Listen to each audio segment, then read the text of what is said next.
Manchester's super club, the Hacienda.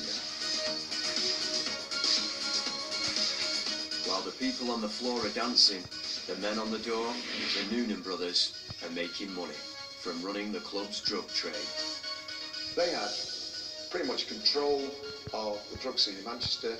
They could supply drugs pretty much at liberty with a huge degree of security because of the way, you know, the club scene works. They were violent. Their socials were violent. But by the same token, it was all to further, you know, their business, you know, to get the drugs into the club, to sell the drugs, and make a fortune doing so. The Noonans are starting to build up their narco empire, a far cry from their days as armed robbers. You've got a couple of kilos of cocaine which you can carry in a bag. You can make more money from selling that than you could from committing an armed robbery, and you've got more chance of getting away with it than you have if you've gone out in the street and you've worn a mask and left DNA and you've got witnesses everywhere and you've got a burned out vehicle. Nobody benefited more from the Hacienda than the Noonans. That was such a lucrative business that other drug dealers tried to get their hand in on the business. They were making £50,000 a night from the Hacienda, at the height of the Hacienda. The three Noonan brothers, Damien, Desi and Dominic, are settling into their natural roles at the top of the criminal organisation. Damien was the UN peacekeeper in gangland in Manchester and elsewhere. Desmond, he was a hitman, enforcer. He was radical, he was political, he was dangerous. And there was Dominic, and he was charismatic, comedic, bright, sharp, smart, provocative, and entrepreneurial. Damien is emerging as the most level-headed of the three brothers. Today, just keep on training. Keep your voice. Stephen French is a former gangster, once known as the Devil.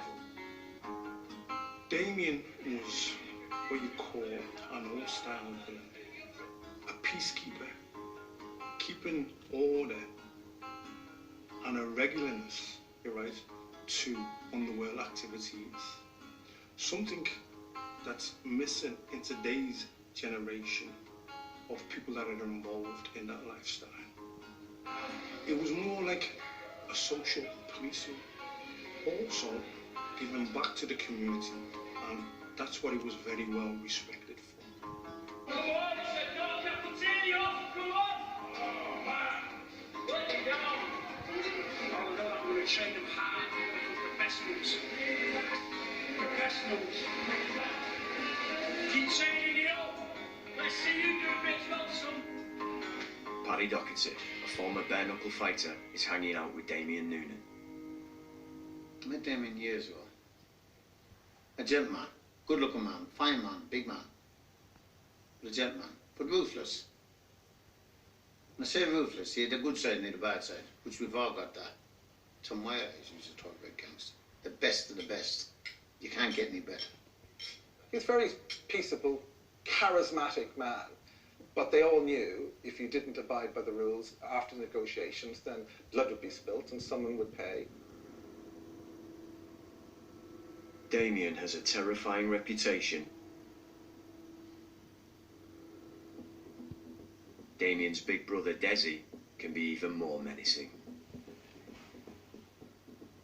When I first met Desmond, he came up very aggressive and, you know, swagger and huge man, bear of a man. He said, I was given a contract to take you out. And I said, oh, were you? Yeah, £50,000. And I said, well, you weren't very good then. Well, my mates had me to whack me to. Did they? So, yeah, not very good. He wanted you to give him respect. I demanded respect back, and we kind of treat each other as equals. He was the man who drew everybody in, political, dangerous, you know, a really effective hitman.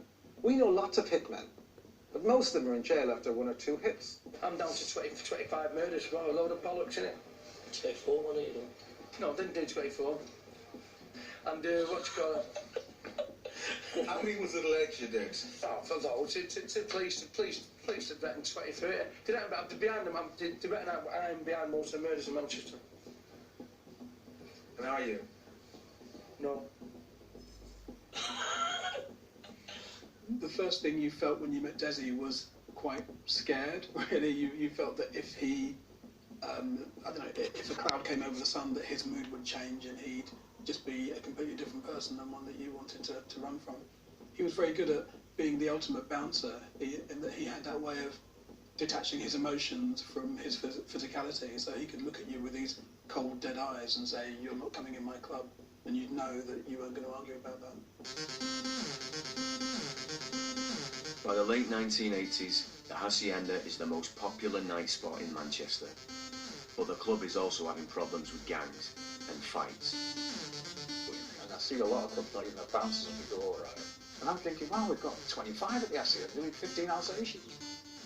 I don't know, it's just part of Manchester, but maybe that's what gave it its special. So people would come here and they'd be scared to death. And excited at the same time, and it gave it an edge. The Hacienda had an edge that no other club will ever have. The Noonans were running the Hacienda and starting to make a lot of money out of the drug trade there. And lots of other people came along to try and challenge them, especially to try and get their own dealers inside the Hacienda.